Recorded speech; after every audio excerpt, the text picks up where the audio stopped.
पहाड़ों की छाया में घिरा नैनीताल का ये छोटा सा गांव हमेशा से शांत रहा था, लेकिन इस साल मानसून कुछ ज्यादा ही बेरहम था। लगातार बारिश ने नदी को उफना दिया था, जिससे गांव का रास्ता कटा हुआ था। अविनाश, जो कि शहर से अपनी बूढ़ी दादी से मिलने आया था, अब गांव में ही फंसा हुआ था। अविनाश दादी के घर गया। दादी ने मुस्कुराते हुए उसका स्वागत किया और कहा, चिंता मत कर बेटा, बारिश थमने में कुछ दिन और लगेंगे। गांव में एक पुराना मंदिर है, वहां कभी कोई फंसा नहीं रहता। अगले दिन ऊब से बचने के लिए अविनाश ने दादी की बात मानी और मंदिर जाने निकला। जंगल का रास्ता सुनसान था। पेड़ों की टहनियां हवा में नाच रही थीं, मानो कोई उसे बुला रहा हो। एक गलियारे से गुजरते हुए उसने मंदिर देखा। ये मंदिर देखने में बेहद प्राचीन था। नक्काशी धुली हुई थी और घंटियों में जंग लग चुकी थी। मंदिर का दरवाजा खुला था। अंदर जाने पर एक अजीब सी ठंडक ने उसे जकड़ लिया। पूजा की थाली वहीं पड़ी थी, मानो कोई जल्दबाजी में चला गया हो। दीवार पर टिमटिमाती मशाल की रोशनी में एक भयानक तस्वीर टंगी हुई थी। तस्वीर में एक लंबी काली छाया खड़ी थी, जिसके हाथ नुकीले पंजों जैसे थे। अचानक हवा में ठंडी सांस लेने की आवाज गूंजी। अविनाश ने घबराकर पीछे मुड़ने की कोशिश की, लेकिन उसका शरीर जकड़ गया था। वो हिल भी नहीं सकता था। धीरे धीरे वह काली छाया तस्वीर से बाहर निकलने लगी। उसके काले खोखले आंखों में गुस्सा भरा हुआ था। अविनाश चीखना चाहता था, लेकिन उसकी आवाज गले में ही अटक गई।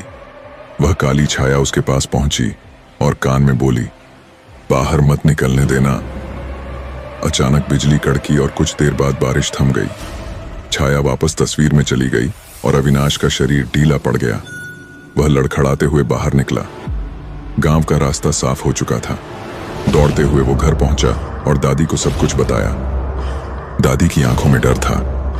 वह काली छाया, दादी ने कांपती आवाज में कहा, वह सालों पहले गांव वालों को बचाने के लिए मंदिर में कैद हुई थी। अगर कोई उसे बाहर निकलने देता है तो। अविनाश दादी की बात को पूरा होने नहीं देना चाहता था। वो जानता था कि अब उसे कभी भी उस जंगल और उस भयानक मंदिर के पास नहीं जाना है। बारिश रुकने के बाद गांव का जीवन वापस पटरी पर लौट आया, लेकिन अविनाश को रातों नींद नहीं आती थी। हर सोते समय उसकी आंखों के सामने वही भयानक काली छाया नाचती रहती थी। दादी की बातों ने उसे अंदर ही अंदर खोखला कर दिया था।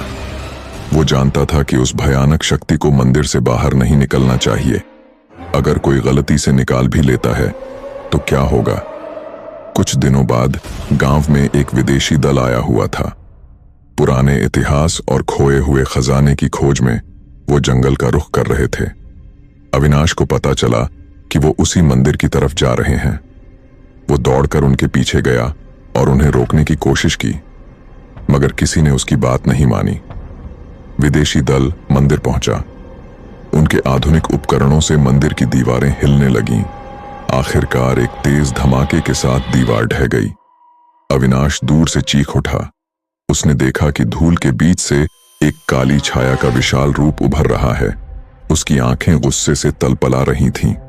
विदेशी दल के लोग घबराकर भागने लगे, मगर काली छाया उन सबको पकड़ ले रही थी।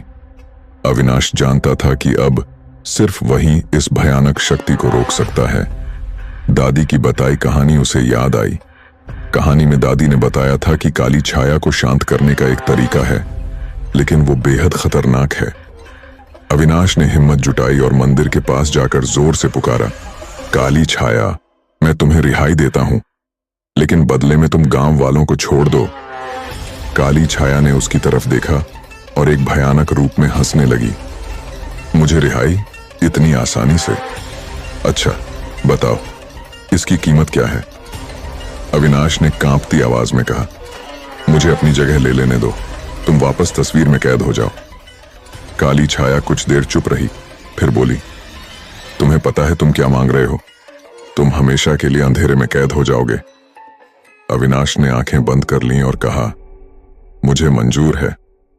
काली छाया ने एक तेज चीख निकाली और अविनाश की तरफ झपट्टी। एक अंधेरे ने उसे घेर लिया। जब उसकी आंखें खुलीं तो सामने सिर्फ वही भयानक तस्वीर थी। अविनाश अब काली छाया बन चुका था, मंदिर की दीवार पर कैद, हमेशा के लिए अंधेरे में। लेकिन गांव वाले सुरक्षित थे। सालों बीत गए, बारिश का मौसम फिर आया, नदी उफान पर थी और गांव एक बार फिर से कट गया था। इस बार गांव में एक छोटा लड़का फंसा हुआ था। डर और बेबसी से वह रो रहा था। अचानक उसे मंदिर की तरफ से एक धुंधली सी आवाज सुनाई दी, बच्चे मत डर। लड़का झिझकते हुए मंदिर की तरफ गया। अंदर जाने पर उसने दीवार पर टंगी तस्वीर को ध्यान से देखा। तस्वीर में कैद छाया अब कमजोर नजर आ रही थी।